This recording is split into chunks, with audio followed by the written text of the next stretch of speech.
Venga, vamos a pasar rápido a la parte práctica, porque sé que esto puede ser bastante arduo, llevamos toda la mañana. Ahora vamos a hablar de los distintos modos de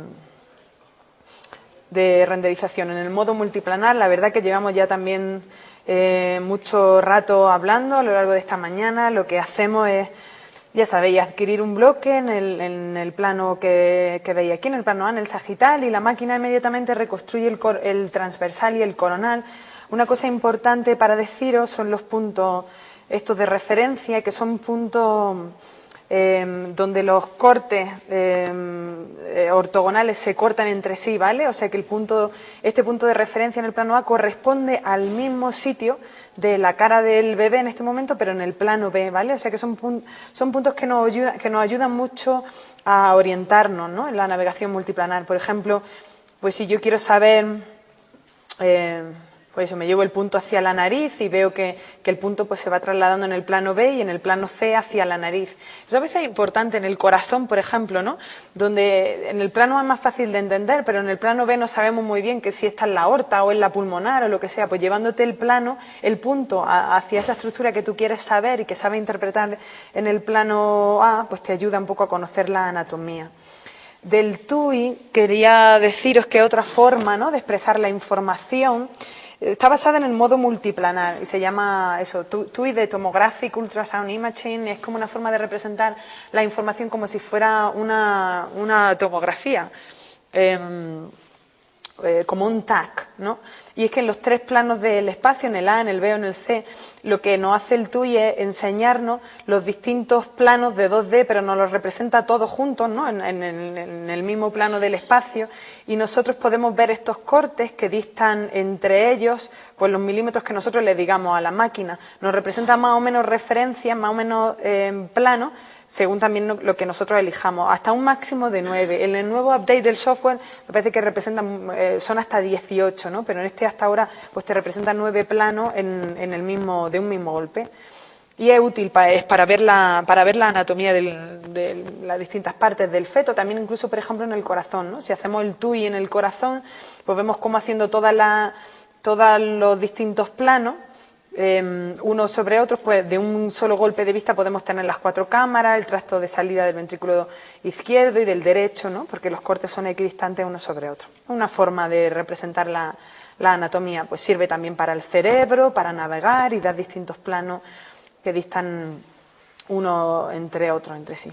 El stick, si queréis, hablo de él al final, porque es una aplicación más práctica del corazón, y lo tengo en otra charla aparte, y vamos a pasar a los otros tipos de ecografía tridimensional, y después hablamos del stick. El modo de superficie, pues ya lo hemos visto a lo largo de la charla de hoy.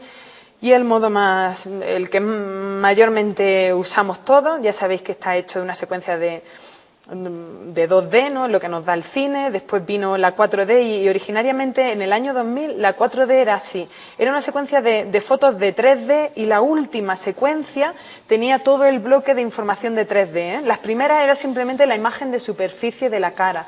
Pero a partir del 2004 la 4D se compone de secuencias de 3D. Es decir, en cualquier momento tú puedes parar el cine de 4D que has obtenido y pararte y analizar cada uno de los planos del espacio y analizar el bloque como si fueran 3D. Pero en el año 2004 no. En el año 2004 cada uno de esos movimientos de la 4D eran en realidad fotos. Y solo la última secuencia era la que te permitía navegar en el bloque. Comento eso, que por ese cambio, pues antiguamente cuando nosotros estábamos interesados de verdad en un bloque de 3D, para tener la mejor calidad, no cogíamos un 4D y luego analizábamos el bloque en 3D, sino que cogíamos un bloque de 3D directamente, porque tenía mejor calidad que si estás haciendo bloques de 4D, cojas toda la secuencia de cine de 4D y luego quieres analizar cada una de esas secuencias, ¿no?, en el bloque en sí. Entonces, antiguamente hacíamos eso, si estábamos muy interesados en un bloque, cogíamos un 3D, pero hoy la 4D es mucho mejor. Entonces tú puedes coger un cine de 4D en el que el niño mueva la mano, suba o baje, y cada una de esas secuencias, como les digo, puedes pararla y analizarla dentro de ella como una 3D. En fin, pasamos rápido. Ya está, esta es la típica foto, ¿no?, que se pone en todos los cursos de 3D diciendo que, pues, como norma general, la 2D sigue siendo la modalidad ecográfica básica donde la mayoría de nosotros hacemos los diagnósticos. La 3D nos va a servir para coger un volumen de muy alta calidad que luego queramos investigar sobre lo que estamos haciendo para obtener una renderización de más alta calidad, y la 4D, pues, en fin, para ver el movimiento del bebé. Y para hacer, hay algunas modalidades como el STIC o el VCI, C o A, que son solo 4D, ¿vale? Por definición, no son herramientas de 3D, sino de 4D. Esto del modo nicho es un modo así como muy espectacular, pero yo no le encuentro ninguna aplicación. Después de adquirir el volumen, la renderización se muestra, como ven aquí, como si fuera un cubo, ¿no? Y nos aparece el bloque, pues, expresado de esta forma, ¿no? Donde estaba la parte, el plano transversal al sagital se expresa, ¿no?, con esta representación, que es bastante llamativo y eso, pero la verdad es que yo no le veo ninguna aplicación, ¿no?, a la práctica clínica, pero bueno, pues que sepan que existe. Y existe esto también, que también es espectacular, pero tampoco es que tenga tanta aplicabilidad clínica, que es lo que se llama el modo inverso. El modo inverso renderiza la estructura sólida, líquidas como si fueran sólidas. Por ejemplo, pues aquí nos está representando la sangre de dentro del corazón, o los folículos de dentro de un ovario, ¿no?, que ha sido estimulado para una fecundación in vitro, o la sangre que hay dentro de la aorta, o la sangre que hay dentro del corazón, nos lo expresa de una forma sólida, y lo podemos ver en movimiento con la 4D, y es, bueno, pues bastante llamativo, pero en principio pues tampoco tan útil, ¿no?, para el diagnóstico. El VCI, que emplea tecnología 4D para representar de forma tridimensionalmente, pues eso, las rodajas del tejido, y lo que hace es representar como 2 o 3 rodajas juntas, de manera que le da bastante sensación de profundidad a lo que estamos viendo, ¿vale? Otra herramienta de 4D que, por ejemplo, bueno, pues se ha usado en la mama. Y veis como, bueno, pues esta imagen de una lesión de mama, de un cáncer de mama, pues en vez de representarla así, que sería la imagen de 2D convencional, nos la representa de esta forma, como dándole relieve. Y bueno, pues sí es verdad que se pueden estudiar quizá de una mejor forma los contornos, ¿no?, de esta estructura. Ese era el VCI-A, pero el VCI-C sí que tiene bastante utilidad, porque lo que nos hace es representarnos no el plano A, sino el plano C de lo que estamos viendo. Por ejemplo, sirve mucho para el cuerpo calloso. Imaginaros que estáis haciendo esta ecografía, ¿no?, en la cabeza del feto, vosotros queréis ver el cuerpo calloso de esta forma, en sagital, pero no hay forma, el bebé está bastante encajado y no podéis verlo de una forma sagital para ver el cuerpo calloso. Entonces, activando la 4D y activando esto, el VCI-C, que obviamente es de pago, ¿no?, y el que paga pues lo tiene, y el que no, que eso es una de las grandes inconvenientes, ¿no?, que tienen todas estas herramientas diagnósticas. Pues tú activarías el VCI-C y te saldría esta raya, que la colocas sobre el cuerpo calloso. Entonces la máquina te daría esta imagen, te daría la imagen sagital, y te demuestra con relieve la forma del cuerpo calloso, que a lo mejor tú no eres capaz de obtener por la posición del bebé. Pues tiene su interés, la verdad, este VCI-C. Bueno, además no hay que confundir ese VCI de la herramienta con esto, que son herramientas como el SRI, de maquillaje de la foto, que hacen que la foto tenga más contraste. Y esto se puede hacer offline, activar lo que se llama el VCI, que viene de Volume Contrast Imaging, que lo que hace es contrastarte mucho mejor la imagen. Y si veis, le aprieto, y esto es lo que hace, bueno, una herramienta del software que nos perfila mucho mejor los contornos, ¿vale?, de las estructuras. Quizá a lo mejor para medir la translucencia nucal pues tenga su interés, ¿no?, pues porque nos define mucho mejor la estructura. El vocal viene de, bueno, Volume Calculation, una cosa interesante, ¿no?, que nos ofrece la 3D, y es la posibilidad de medir volúmenes, pues de las partes en las que estemos interesados. Lo más fácil de medir el volumen es cuando estamos midiendo una cosa anecogénica que está rodeada de tejido sólido, porque es mucho más fácil definir los contornos. Pero bueno, ahí en la literatura, y la FETA la ha publicado mucho al respecto, pues ha medido de todo, ¿no? Un compañero de nosotros midió el volumen del pulmón, por ejemplo, y lo medía, pues describió los rangos de normalidad del volumen del pulmón de cada uno de ellos, y luego pues lo aplicó para la hernia diafragmática. Pues este vocal, y lo podemos ver también cómo funciona, lo que hace es, una vez que tú has adquirido el volumen, lo que vas haciendo es que en el plano A tú trazas el contorno de esa estructura y el volumen va girando, ¿no?, sobre sí, sobre el eje máximo, y va girando pues en rotaciones de 6 a 30 grados, según lo definan, ¿no? Si dices que el volumen vaya rotando cada 30 grados, tú solo tienes que definir 6 contornos. Pero si le dices que el volumen vaya rotando cada 6 grados, pues claro, te tienes que poner a dibujar muchas más siluetas, tienes que dibujar 30 y obviamente será más adecuado a lo que quieres medir, pero claro, es mucho más engorroso, ¿no? Tienes que dibujar cada uno de los contornos de esta silueta mientras el volumen va rotando y al final lo que tú obtienes es esta imagen que te da pues la sensación de cuánto mide el volumen de esta estructura y te dice incluso cuánto en centímetros cúbicos es el volumen. Y se han medido volúmenes de todo, se ha medido volumen del saco de gestación, se ha medido el volumen de la placenta, ¿no? Y se ha visto pues eso, cuál es el volumen normal de la placenta y cómo pues los niños con trisomía 13 y 18, que son los rojillos estos, pues en realidad tienen un volumen de placenta menor y eso pues lo que puede justificar quizá el CIR que haya tan precoce en estos niños. Se ha medido el volumen del feto, dibujando la cabeza y el contorno del cuerpo y se ha medido incluso la proporción entre la cabeza y el tronco y bueno, pues se han visto resultados curiosos como que la trisomía 13 y 18, que siempre habíamos pensado que eran los CIRES simétricos, ¿no?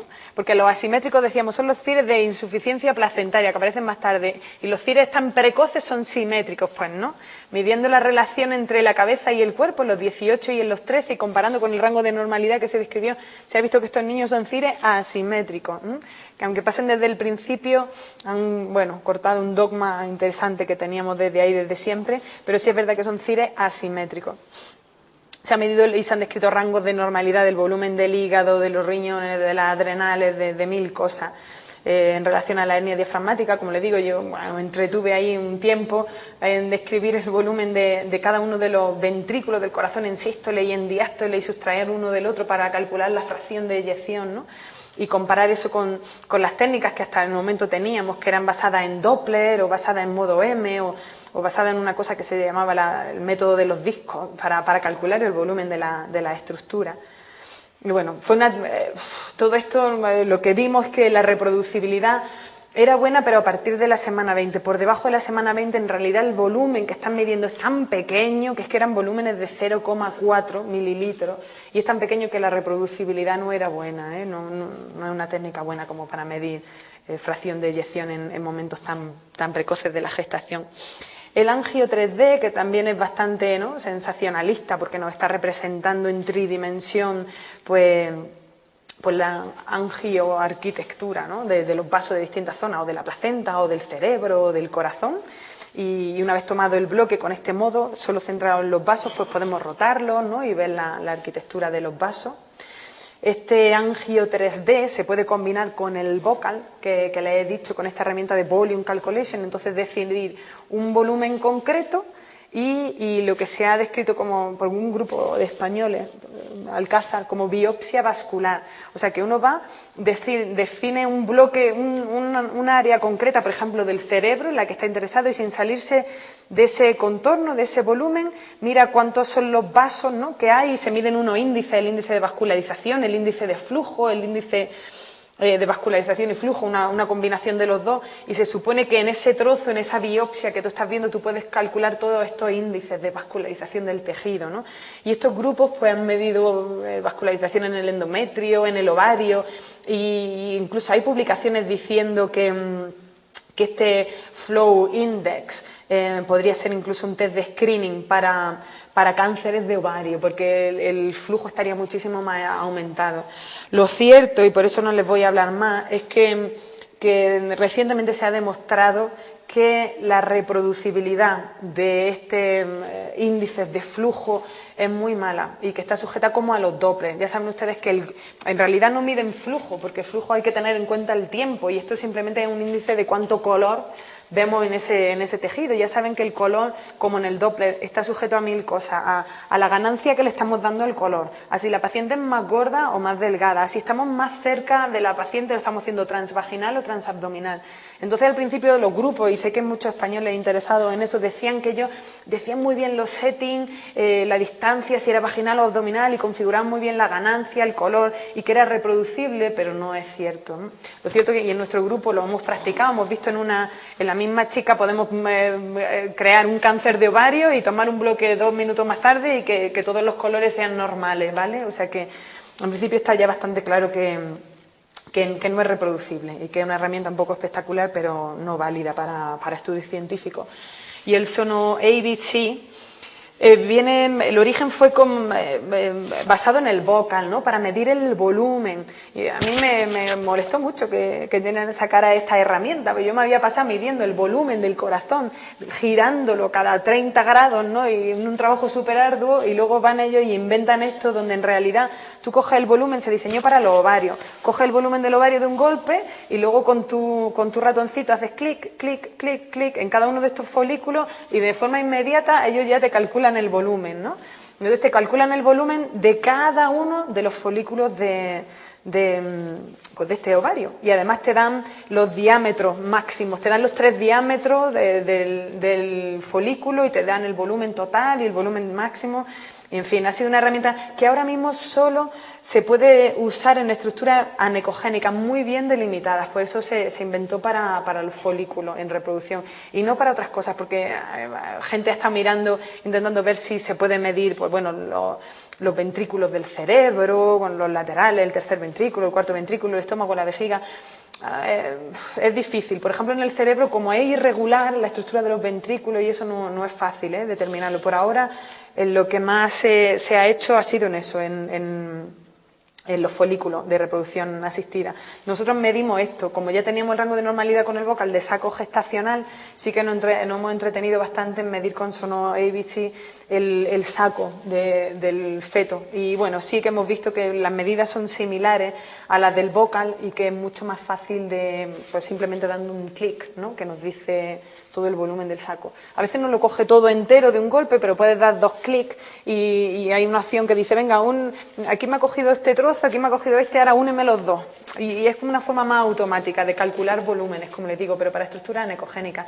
De esto hablamos ayer, es otra herramienta que ha sacado General, que es el Sonovicat Label, así que lo voy a pasar muy rápido, pero bueno, lo que se trata, se presentó el año pasado en la ISUOC, el profesor Pilu, y lo que se trata es eso, pues de un poco estandarizar la progresión del parto de la cabeza fetal en relación a la pelvis. Entonces coges tu bloque y usando el modo multiplanar tú puedes ver pues si está aquí la pelvis, en el plano A, en el B y en el C, pues cómo va cambiando la progresión de la cabeza.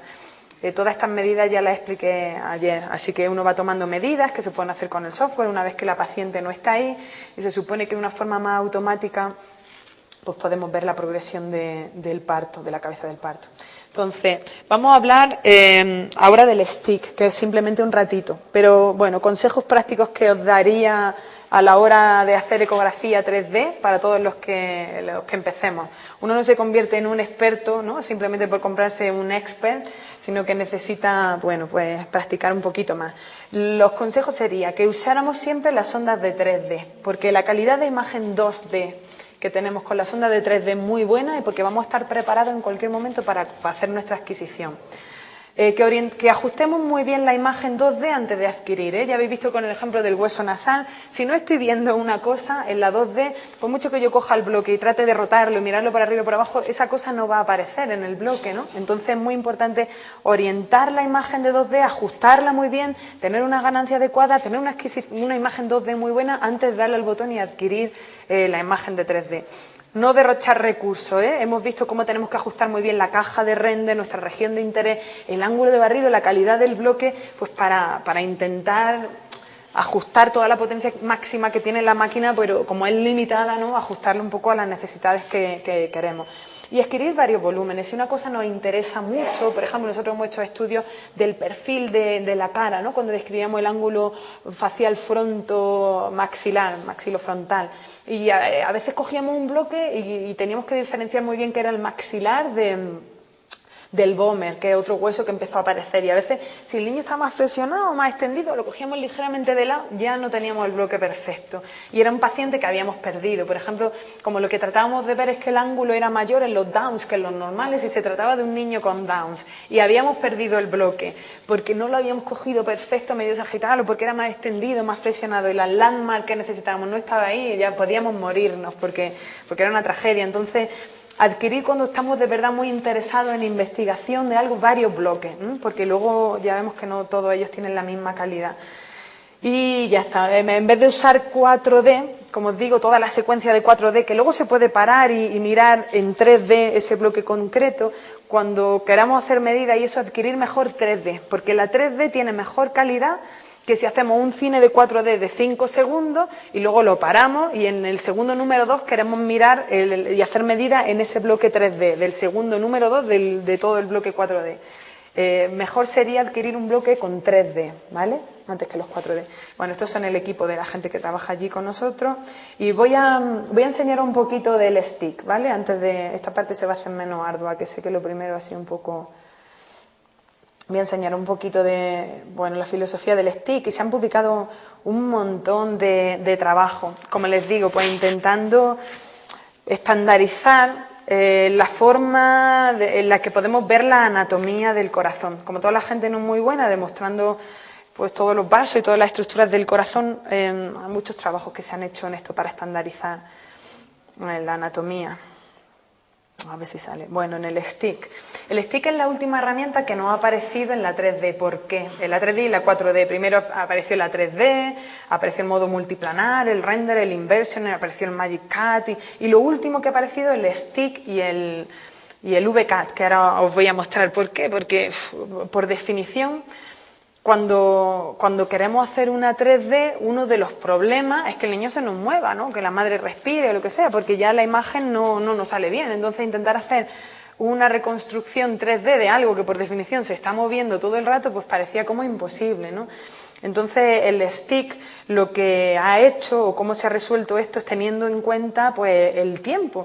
Gracias a Dios el corazón se mueve a un ritmo constante y entonces la máquina puede interpretar la velocidad a la que se mueve el corazón y el momento del espacio en el que estamos, ¿no? Y interpretar toda esta información. Vamos a hablar qué es, cómo funciona, ventajas, limitaciones y perspectivas de futuro. Entonces, esta tecnología de stick permite ver, manipular, almacenar digitalmente volúmenes de 3D, pero en un corazón que se está moviendo, por lo cual es una 4D, ¿vale? Y esto se puede ver de varias formas, pues se puede ver en escala de grises y se pueden aplicar todas estas formas de renderización que ya hemos visto antes también. Las formas de renderización serían esta, la escala de grises, o se puede ver el corazón pero en color, o se puede combinar con lo que se llama glass body, que es una mezcla de escala de grises y con color.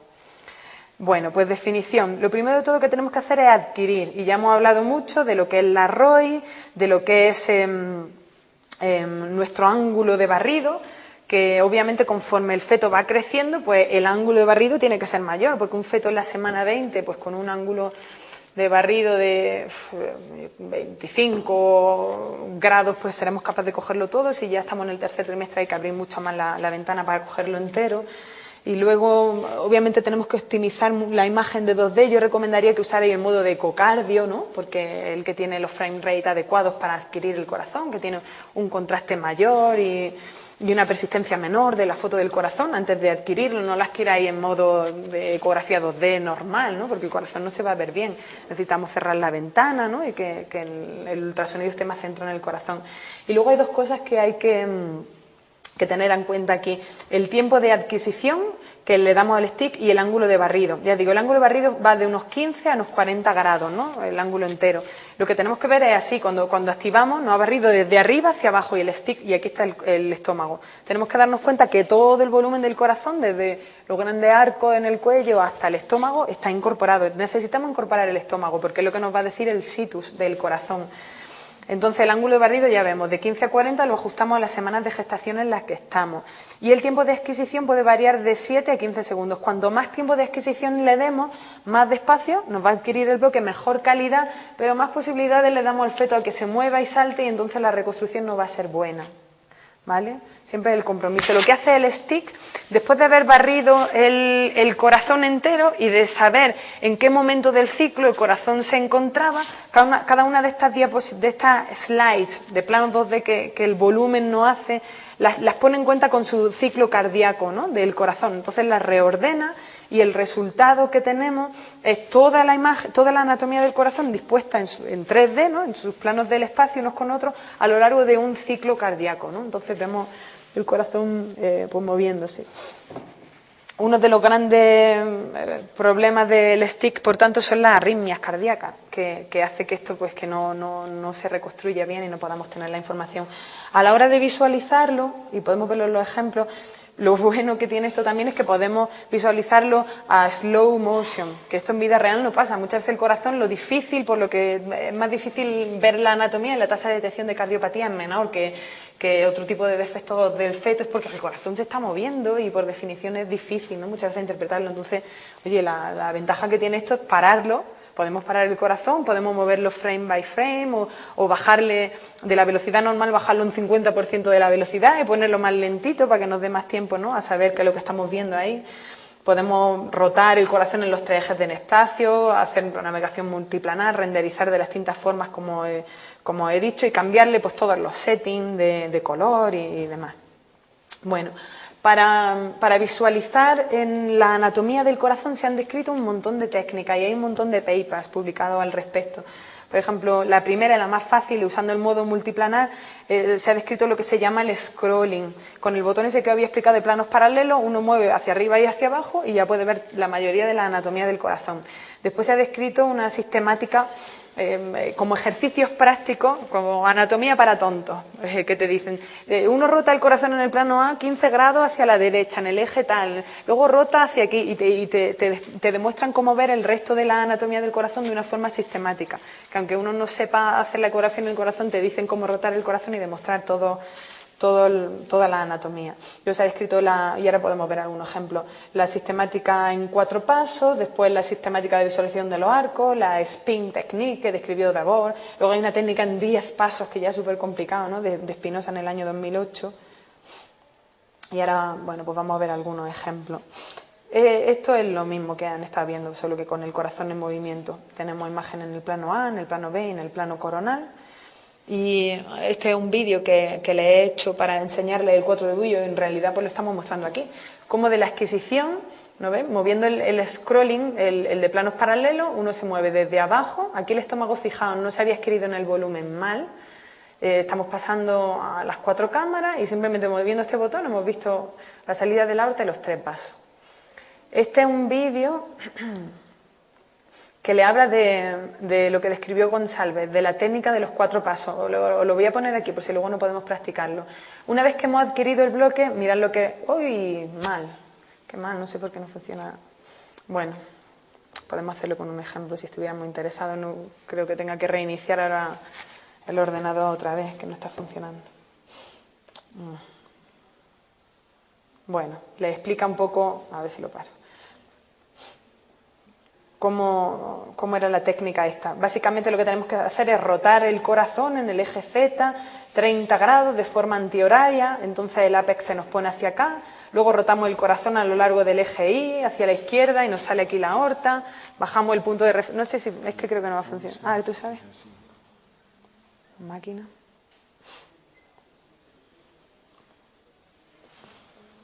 ¿Sí? ¿Qué? Oh, no. Bueno, no pasa nada, no sé por qué no entiendo. Bueno, son pasos como recetas de cocina, ¿no?, que una vez que tenemos el bloque se han descrito para que seamos capaces de demostrar toda la anatomía del corazón. Si quieren, como tengo ahora algunos bloques y tengo el 4 de Bullo ahora, pues se los puedo mostrar. Entonces ven como, por ejemplo, en un caso de transposición de los grandes vasos, de las grandes arterias, uno repite esos pasos y no se cruzan los pasos, sino que se ve muy bien que salen paralelos. Bueno, otra... por ejemplo, la técnica... ¡Ah, no me funciona! ¡Qué mal! A lo mejor si reiniciamos funcionaría, pero es que me da un poco de pereza. Lo podemos hacer con... Bueno, estaba graciosillo, pero bueno, no sé. Si lo paso solo allí y no lo veo aquí, ¿se podrá?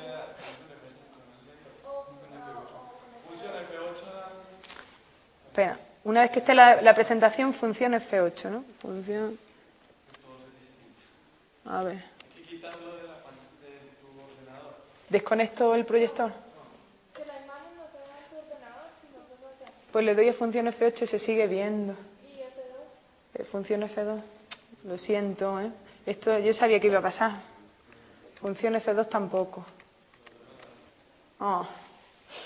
Bueno, una técnica que describió Davor donde, bueno, pues de una forma, se trata en el plano A de usar el plano de referencia y subirnos hasta que vemos los tres vasos, ¿no? La imagen de los tres vasos. Entonces uno pone el punto en la aorta y se ve aquí en el plano de forma inmediata, en el plano B se ve el arco de la aorta.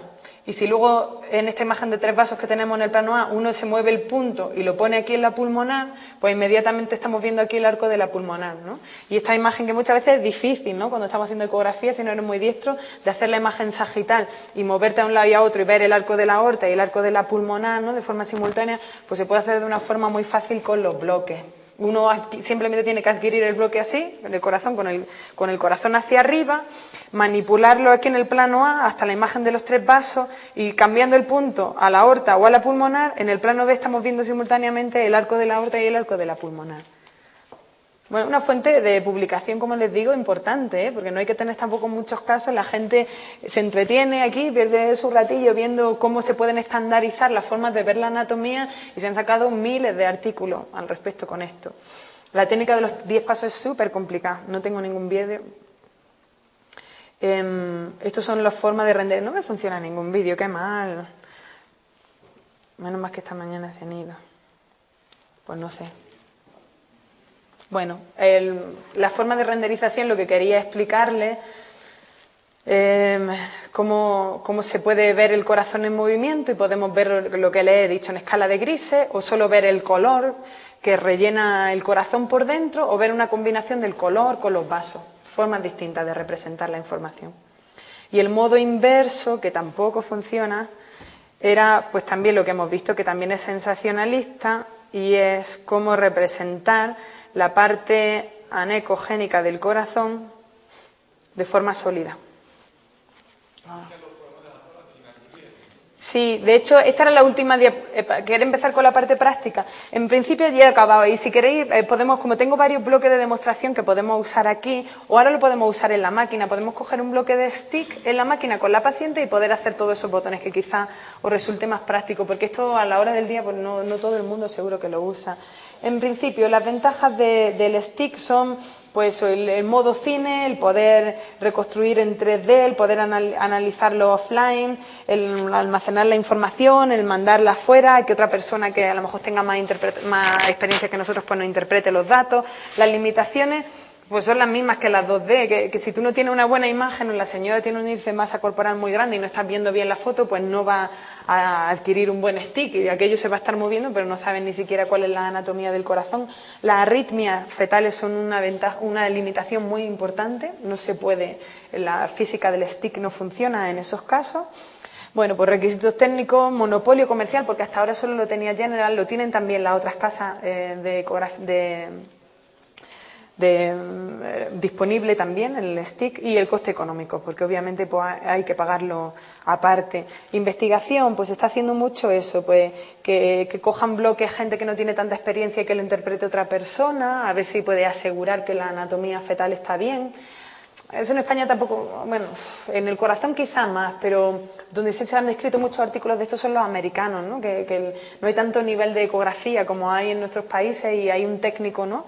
Y Benacerraf de vuelta publica mucho sobre esto, donde el técnico simplemente hace bloque, como hacen los radiólogos, ¿no? Y luego llega el médico y se pone a mirar los bloques y asegura que la anatomía del bebé está bien. Yo no lo veo con tanta aplicación, de hecho creo que los tetras tenemos un buen nivel de ecografía y es mucho mejor decirle a la paciente el resultado en ese momento, ¿no? Que la tenemos tumbada en la cama. Y hasta se mandan, hemos participado en varios trabajos. Esto era interesante porque una cosa que tiene el stick es la capacidad de enseñarnos vistas que normalmente no están disponibles en la 2D. Y una de ellas es el Enphase View de las válvulas AV. Y es bastante llamativo. Lo que hace es hacer una renderización a nivel de las válvulas, ponerle las líneas de render dentro del ventrículo y en realidad uno es como si estuviera sentado dentro del ventrículo y está viendo las válvulas abrirse sobre sí mismo, ¿no? Interesante, pues en casos, por ejemplo, de canal AV, que se ve muy bien como no hay dos válvulas, solo hay una válvula, ¿no? Y la ves como se está abriendo sobre ti. Y Paladini, me parece interesante, ha descrito esto. Haciendo ese tipo de renderización y poniendo el render, y podemos hacerlo ahora, entre las válvulas AV y la de la salida de la aorta y la pulmonar, que están muy cerca, y viéndolo pues desde abajo, ¿no? Se pueden coger imágenes como esta, que son interesantes a la hora de diagnosticar transposiciones de los grandes vasos, y esto es lo que el cirujano vascular necesita saber a la hora de reparar, porque es mucho más fácil si los vasos, esta es la mitral y la tricúspide, si los vasos, la pulmonar y la aorta que están transpuestos, hay dos formas de transposiciones, los que son uno sobre el otro y los que son como en cañón de escopeta, dicen, cuando la pulmonar y la aorta están puestos así paralelos. Es muchísimo más fácil reparar esto que reparar esto. Entonces, bueno, es interesante para el cirujano vascular para planear la cirugía, el hacer un render sobre esta válvula y ver cómo se disponen los vasos. Y esto sería algo que la 3D no ha podido ayudar y que la 2D no. También hay otro tipo de visiones raras, es como y que no va a funcionar. Este era el vídeo del Enphase View. Yo creo que si lo iniciamos funcionaría, pero ya está. Otra visión rara es como ver al septo del corazón desde dentro, para los defectos, las comunicaciones interventriculares, y uno ve el tabique del corazón desde el ventrículo, desde uno, desde el otro, ajustando la caja de render y viendo el corazón de un lado y del otro, y bueno, pues también es interesante. El stick se puede combinar con el TUI y tener toda esta serie de planos paralelos a la vista de un solo golpe, ¿no? Entonces tenemos aquí nuestro corazón y estamos viendo la representación de estos planos paralelos que son de distintas partes del corazón. Por ejemplo, como regla general, este asterisco corresponde a este plano, que sería un poco las 5 cámaras, y el +1, +2, +3, hasta +3 se van representando aquí. Este es el +1, que sería esta línea, el +2 es el +3 y el +4. Y los negativos igual, hacia arriba, el -1, el -2, el -3, el -4. Por ejemplo, el -3, que es la imagen de los 3 vasos, pues este corte, ¿no?, en el corazón. Y una forma interesante para aprender anatomía del corazón. Además, esto es lo que ha dado paso a lo último, al VCAT. No el VCAT label, que es la parte que estandariza la progresión de la cabeza en el parto, sino el VCAT en el corazón. Todavía más ecocardio para tontos, en el que, basado en el TUI y basado en que se han publicado los rangos de normalidad con la edad de gestación de todas lo que distan cada uno de estos planos en el corazón entre sí, lo que distan las 4 cámaras de la salida de la aorta, lo que dista la salida de la aorta de la salida pulmonar a lo largo de la edad de gestación, y se conocen muy bien esas medidas, pues se ha ideado este software llamado VCAT, que lo que nos trata de hacer es lo siguiente: tú capturas un bloque del corazón y tengo por ahí un vídeo, pero creo que no va a funcionar. Después de capturar el bloque del corazón, lo que hace es ajustar el corazón a esta plantilla que la máquina te da. O sea que tú, usando el zoom, poniéndolo más chico y girándolo hacia el lado, tú ajustas el corazón en el plano a la plantilla del corazón que te ofrece la máquina, ¿no? Y entonces, inmediatamente, simplemente activando un botón, Cardiac 1, Cardiac 2, Cardiac 3, y ahora se han añadido 2 planos más, la máquina te va a representar el tracto de salida del ventrículo izquierdo, el tracto de salida del ventrículo derecho, el estómago, y luego se añadieron 2 planos más, que son la confluencia de las cavas y el arco del ductus, ¿no? Entonces ya sí es verdad que no tienes que saber ninguna ecocardio, simplemente capturar tu bloque, ajustar el corazón a la plantilla y dándole 1, 2, 3, 4. Si la anatomía es normal, deberías de obtener todos esos planos. Luego no es tan fácil, como parece. Y esto lo ha descrito Abu Damar, y él dice que sí, claro, como él ha descrito la técnica, para ellos luego cogiendo bloques y aplicando esa técnica, dicen que en un 90 y tantos % de las veces ellos pueden ver toda esta anatomía. Y hasta ya para terminar, bueno, pues retos de futuro: estandarizar la metodología, la reproducibilidad, resolver los problemas técnicos, ¿no?, que tiene.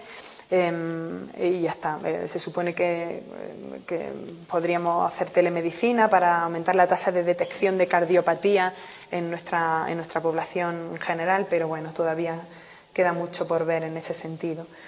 Y ya está, yo creo que hasta aquí con la parte de teoría, que es mucho. Podemos empezar a hacer algún bloque, y ahora ya sí es verdad que quiero que vosotros digáis qué es lo que os interesa, porque para eso es el curso. Si os interesa, pues que cojamos un bloque con la paciente de qué, de cómo ajustar la línea de render, cómo adquirir un stick, si luego, no sé cuántos tenéis el 4D View, pero, por ejemplo, si os interesa que aprendamos cómo se hace un vídeo, ¿no? Imaginaos que veis una malformación fetal pues bastante grave y queréis guardar vuestros vídeos para vuestras charlas, para vuestra docencia. Si queréis, puedo enseñaros cómo se hace un vídeo y luego cómo se exporta. Eso no tenéis que tener 4D View. Simplemente cómo se guarda una foto, cómo se guarda un vídeo, cómo hago yo para rotular esa paciente en la máquina para luego saber y buscarlo, y buscar pues por anomalías. Venga, una transposición de los grandes vasos. Volver a ese bloque y bajarme el vídeo a un pen, a un memory stick, y cómo eso pues se abre directamente en un ordenador. Para eso no tenéis que tener el 4D. Para guardar fotos y guardar vídeos, no. Ahora, si guardáis bloques de 3D o de 4D, entonces sí, para abrirlo en un ordenador necesitáis el software adecuado y necesitáis esto que se llama dongle, que es como una llave, que es lo que te activa el programa. Y claro, todo esto vuelve otra vez a lo mismo, ¿no? Al pago de la póliza. Entonces, pues eso, como os digo, vamos a hacer una demostración práctica, vamos a aprender a guardar vídeos, fotos y a guardar bloques pues de lo que estéis más interesados. Y podemos simplemente pues eso, venir después y hacerlo aquí. Esto es complicado, como todo pasa en la informática, y de hecho hay ya varias versiones de 4D View. Yo tengo aquí la 5.3, hay otra versión que es la 7.0, ahora están sacando la versión 9, y cada Voluson que tengáis, por ejemplo, fíjate que dentro de una misma casa, que es General, ¿no? Pues si tenéis el Pro, o tenéis el Expert, o tenéis el E8, los bloques, por ejemplo, el E8 es compatible con la versión 7, pero para hacerlo compatible con la versión 5.3 hay que bajarse los bloques de una forma determinada. Va a ser difícil que hablemos de todo esto, pero bueno, os recomendaría que estéis bastante en contacto con vuestro representante y que os vaya explicando todas estas cosas, porque pasa lo mismo que con el Microsoft y con todo eso. Cada vez que se van lanzando nuevas versiones hay incompatibilidades con las antiguas y es un poco lío. Pero bueno, eso es lo que nos podemos dedicar ahora.